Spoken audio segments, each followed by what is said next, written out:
참 예수님, 부활을 축하드립니다.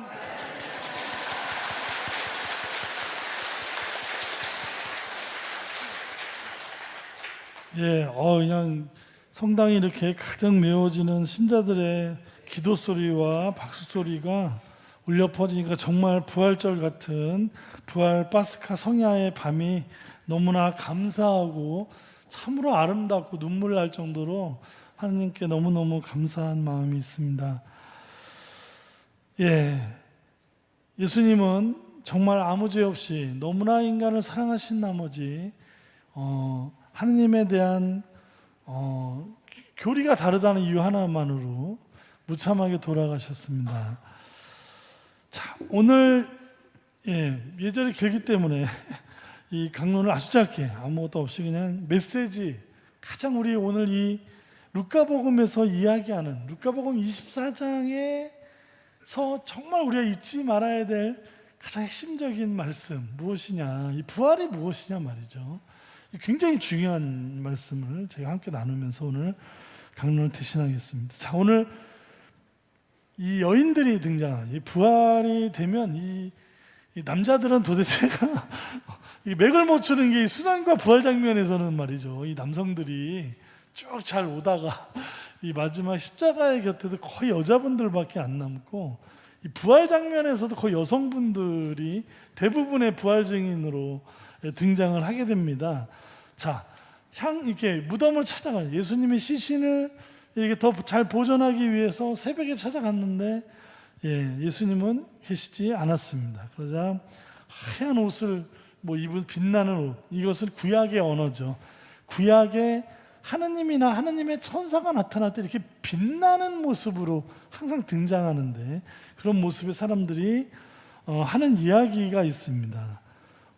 옛날에 예수님이 살아계실 때 갈릴리아에서 생전에 하셨던 말씀을 기억해 보아라, 이런 이야기를 합니다.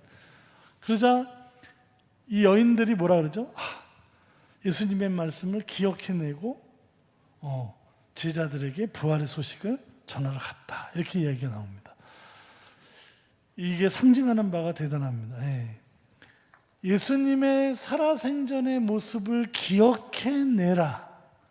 그리고 그 여인들은 예수님의 말씀을 기억해내고 제자들에게 부활의 소식을 알리러 갔다고 합니다. 자, 부활이란 무엇이냐? 부활이라는 것은 우리 신앙 안에서 부활은 무엇이죠? 두 가지 의미가 있습니다. 이것을 오늘 꼭 기억하셔야 돼요. 첫 번째 부활은 뭐죠?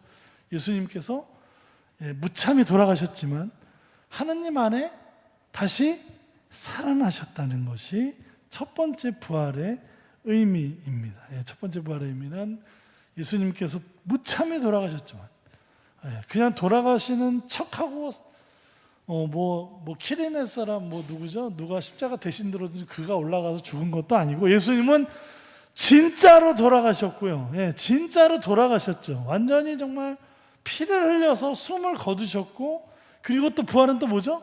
그런 예수님이 하느님 안에서 되살아나셨다는 게 부활의 의미입니다. 너무 당연한 듯한, 이거는 이제 누구나 다 아는 얘기인데, 자, 두 번째 부활의 의미, 이거 진짜 중요합니다. 두 번째 부활의 의미는 뭐냐? 예수님은 하느님 안에서 살아나셨고, 그리고 그 예수님의 살아생전의 말씀과 행적, 좀 지금 나오는 거죠. 예수님을 왜 죽은 자들 가운데서 찾고 있느냐? 예수님은 죽은 자들 가운데 있습니까? 없습니까? 없습니다. 예수님은 어디에 있다? 예수님을 우리가 믿는 것은 살아생전에 우리를 위해서 모든 것을 내어주고 쏟아주셨던 그 사랑 지극하신 사랑이신 하느님을 그대로 사셨던 예수님의 살아생전의 말씀과 행적, 그것이 누구에게? 예수님을 믿는 사람들의 기억 속에서 다시 살아나면서 예수님을 믿는 사람들이 예수님의 삶을 따라 살면서 예수님의 삶의 모습이 공동체 안에서 마구마구 발견이 되는, 이건 예수님이 돌아가신 게 아니고 우리와 함께 계신다는 것이 믿는 신앙인들의 기억과 삶 안에서 다시 예수님이 함께 계신다는 것을 볼 수밖에 없고 고백할 수밖에 없는 것, 이것이 바로 예수님의 부활의 두 번째, 그분은 하느님 안에서만 되살아나신 게 아니라 우리의 공동체의 기억과 삶에서 다시 살아나면서 공동체 안에서 예수님의 삶의 모습들을 계속해서 서로 목도하게 되는, 이것이 바로 진정한 부활의 의미라는 것을 오늘 이 성서는 이야기하고 있는 겁니다. 예. 갈릴리아에서 하셨던 예수님의 삶을 기억해라. 예수님의 삶을 기억하는 공동체, 바로 예수님을 따르는 공동체, 그들의 예수님의 제자 공동체. 초대교회는 예수님의 제자 공동체의 삶을 살았고, 그 삶이 너무나 감동적이었던 그들의 삶을 불과 200년 만에 로마 제국을 집어삼키는 일이 벌어졌다 그랬죠. 예수님의 그 말씀과 실천 안에 하느님의 생명을 읽어낸 제자들은 그분의 삶을 살기 시작하면서 그들의 삶 속에 예수님을 만나게 되고 되살리게 되는 일이 벌어지게 됩니다. 어떤 초자연적인, 쓰러졌던 죽었던 사람이 생물학적인 부활을 얘기하는, 마치 요한복음 몇 장이죠? 11장인가요? 라자로 13장이죠. 라자로의 부활. 라자로가 죽었다가 살아나죠. 기억나시죠? 예수님이. 그럼 예수님의 부활은 라자로의 부활이냐? 그런 부활이 아니라는 것이죠. 예수님의 부활은 바로 하느님 안에서의 부활과 우리 삶 안에서, 믿는 이들의 삶 안에서의 부활이라는 사실. 그래서 오늘 우리는 이 밤 하느님의 사랑을 우리 다시 기억하면서, 이제 잠시 후에 오실 성령께서 우리 안에 오셔서 예수님의 말씀을 떠올리게 만들고 그분의 삶으로 우리 이끌어 주시는 성령, 그래서 바로 성령의 오심은 교회의 탄생이라고 오늘 이 밤 우리가 바로 이어서 성세수 축복을 한 다음에 세례서약 갱신을 하는 이유는 뭐죠? 세례 때 누가 오시죠?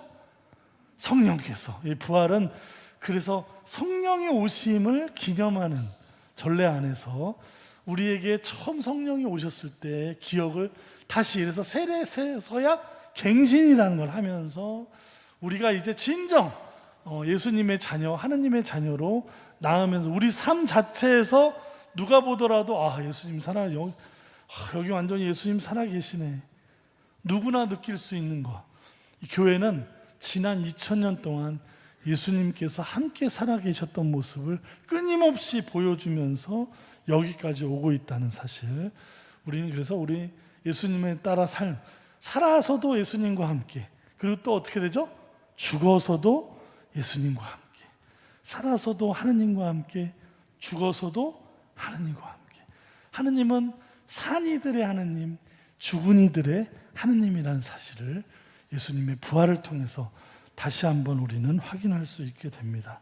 잠시 우리의 삶이, 우리가 주님을 기억하는, 그리고 주님을 따르는 제자로서의 삶으로 이 부활절을 함께 지내야 되겠습니다.